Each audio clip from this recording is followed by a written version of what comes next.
Calcul d'une intégrale. Calculer les intégrales suivantes. Première question, on me donne grand I qui est égal à intégrale de 0 à 2 de moins ln de 10 facteur de 10 à la puissance x plus 1 dx. Calculer une intégrale. Alors je sais qu'il y a plusieurs étapes pour calculer une intégrale. Peut-être que je pourrais avoir un petit rappel de cours pour me remémorer tout ça. Ah ben voilà. Calcul d'une intégrale. Soit petit f, une fonction définie et continue sur un intervalle fermé AB. Et grand F, une primitive de petit f. On a intégrale de AB f de x dx est égale à la primitive grand F de x entre B et A, qui est égale à grand F de B moins grand F de A. Et bien très bien. Donc ici, il faut que je trouve une primitive de cette expression à l'intérieur. Donc déjà, je vais noter. Donc soit petit f, la fonction définie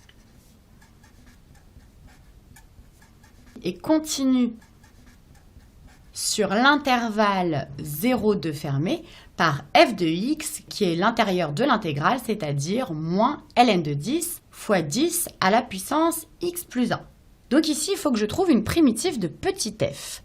Alors ici, moins ln de 10, ça c'est un réel, donc ça ne va pas poser de problème. Il faut juste que je multiplie ici ma primitive par moins ln de 10.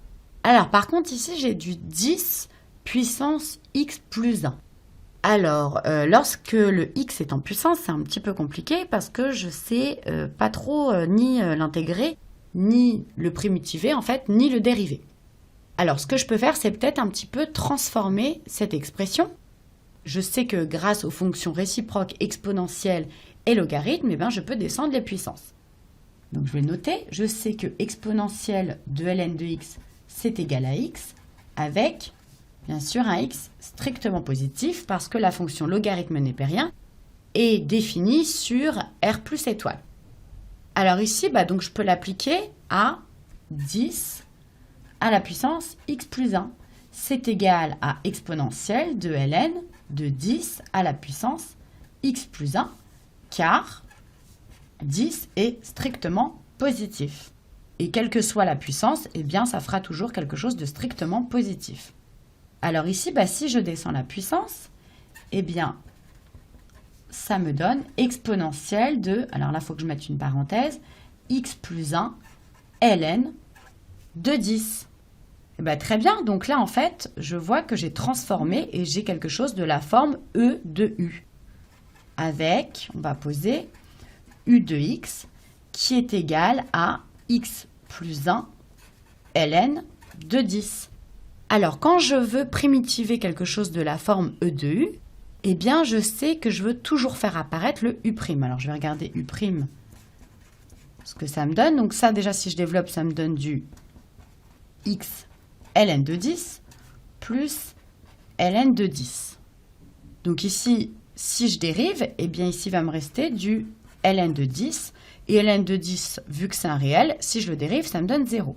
Donc ici, j'ai quelque chose qui est de la forme, en fait, moins U', E de U. Si je note ici, ça me fait moins ln de 10. Et ici, j'ai vu que c'était égal à exponentielle de x plus 1 ln de 10.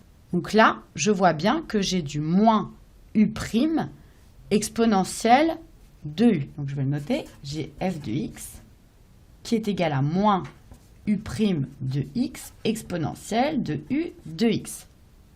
Ça, je pense que je vais pouvoir le primitiver. Donc je vais regarder mon tableau des primitives composées pour trouver une primitive de U' E de U.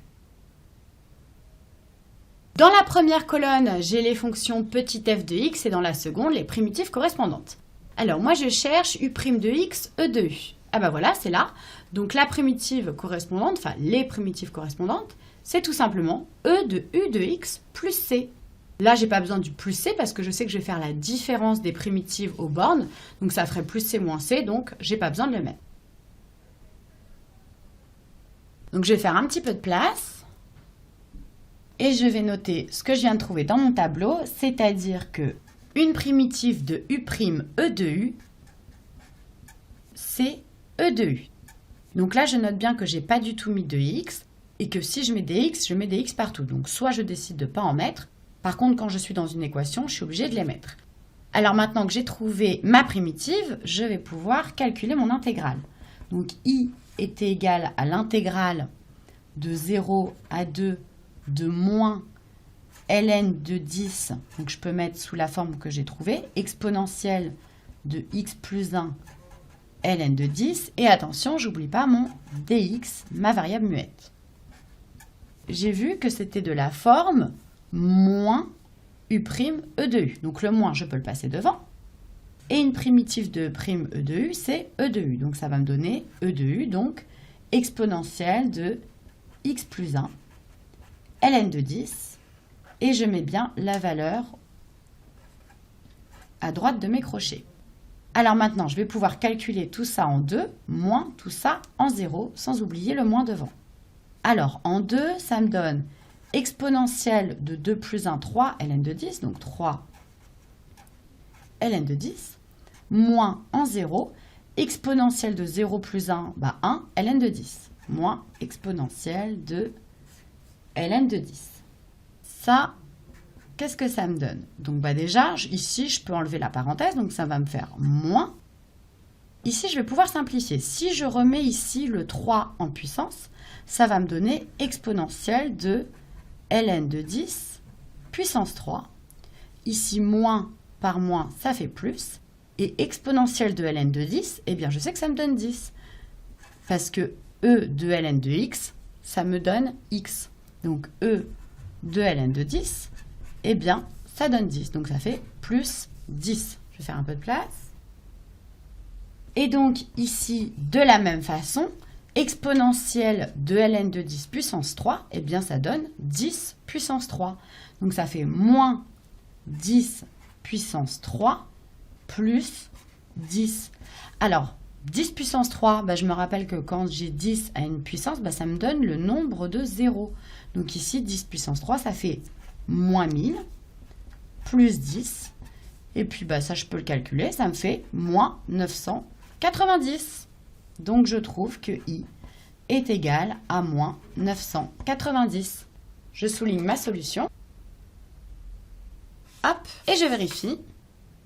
Et j'ai bien grand I qui est égal à moins 990.